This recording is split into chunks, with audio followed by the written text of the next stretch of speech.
Donc, aujourd'hui, nous allons parler d'un thème extraordinaire et un hidouche exclusif de mon très cher père et maître, Shalom Mediaho, Youssef Alav Shalom.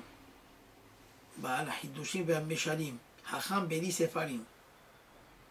À propos justement de la Sedaka, mais ici on va voir le point entre le Hani et le Hachir. Dans ce bas monde, malheureusement, tout sépare le riche du pauvre. Le riche, il est riche, il peut tout se permettre. Le pauvre ne peut rien se permettre, il est pauvre. Or, dans le Olam Haemet, chez Akadosh Baruch Hu, le riche est égal au pauvre. Comment qu'on appelle un riche en hébreu? Ashir. Ashir s'écrit Aïn 70, Shin 300, Yud 10, Resh 200. C'est combien? On a le 300 de Shin, le Resh 200, ça fait 500, ça fait 580. De 580, on peut réduire encore, 5 plus 8, 13, plus 0, 13. On va retenir 13. 13, c'est le Heshbon Katan du vocable Ashir, riche. Voyons comment on appelle un nécessiteux, un pauvre. Ani. Aïn pour 70, Nun pour 50, ça fait 70 et 50, 120. Yud pour 10, ça fait 130. Donc voilà le 13. En fait, si on prend le Aïn qui est 70, ça nous donne 7.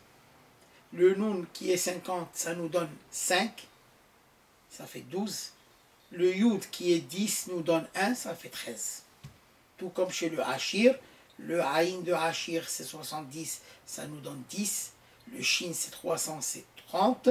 Le Yud c'est 10, ça devient 1. Et le Resh 200, ça fait 2.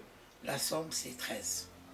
Quand le Hachir, il accomplit les préceptes de la Torah, notamment ces versets qui sont inscrits dans la péricope de cette semaine, Parashat Re'eh, à propos de Nathan Titenlo, donné tu lui donneras, alors il s'associe au Hani.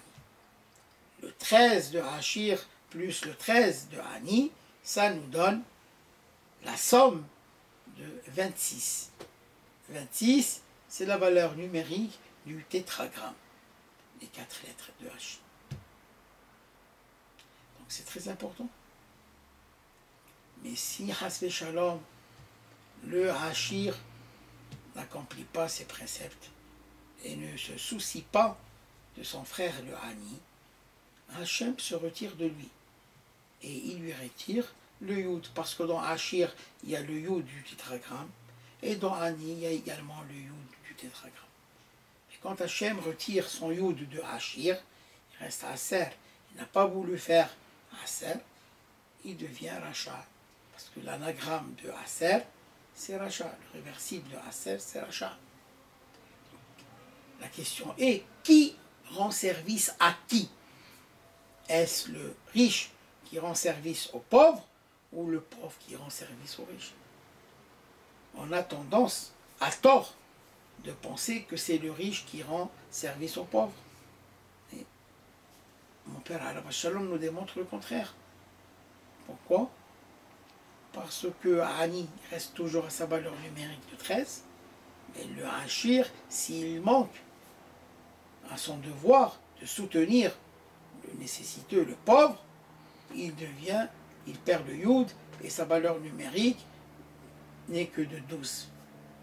D'ailleurs, une des raisons pour laquelle on ne récite pas avant de donner la Sedaka, puisque c'est une histoire, la tontitaine, etc., on ne dit pas la tête Sedaka. Pourquoi on ne fait pas la beracha avant de donner la Sedaka? Parce que qui nous dit que la personne à qui on veut donner la Sedaka va l'accepter? Et ce serait une bénédiction en vain. Donc, qu'est-ce que nous comprenons d'ici? Qui rend service à qui? C'est le Ani, il accepte. C'est logique, c'est beau, c'est bien démontré. Mais où est-il fait mention de la Torah de cet état de choses? Alors, faire une promenade lénifiante dans le Nar,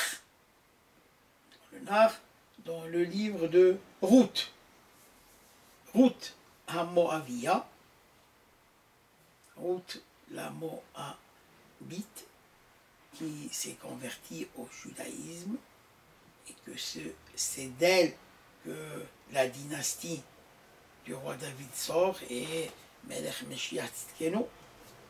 Alors, à propos de Ruth, quand elle a été laquetée dans le champ de Boaz, à son retour, elle va dire à sa belle-mère, Naomi, Aish Asher Asiti Imo, l'homme à qui j'ai rendu service, avec qui j'ai eu affaire.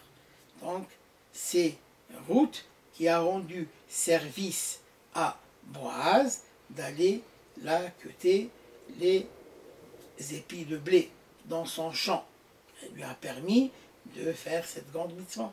Si on apprend que celui qui permet à l'autre, justement, de faire la mitzvah de la tzedaka, de faire la mitzvah de l'echet PH, donc à propos de la moisson, c'est lui qui rend service. Il n'y a pas celui qui donne, c'est celui qui reçoit. Parce que s'il n'y avait personne pour recevoir, auquel ne pourrait accomplir la mitzvah de donner. Donc, il faut donner. Nathan Titen, de bon cœur. Que Hachem nous donne tout. Alors, il y a la sorte qu'Hachem nous donne de ce pouvoir et de ce vouloir de donner toujours.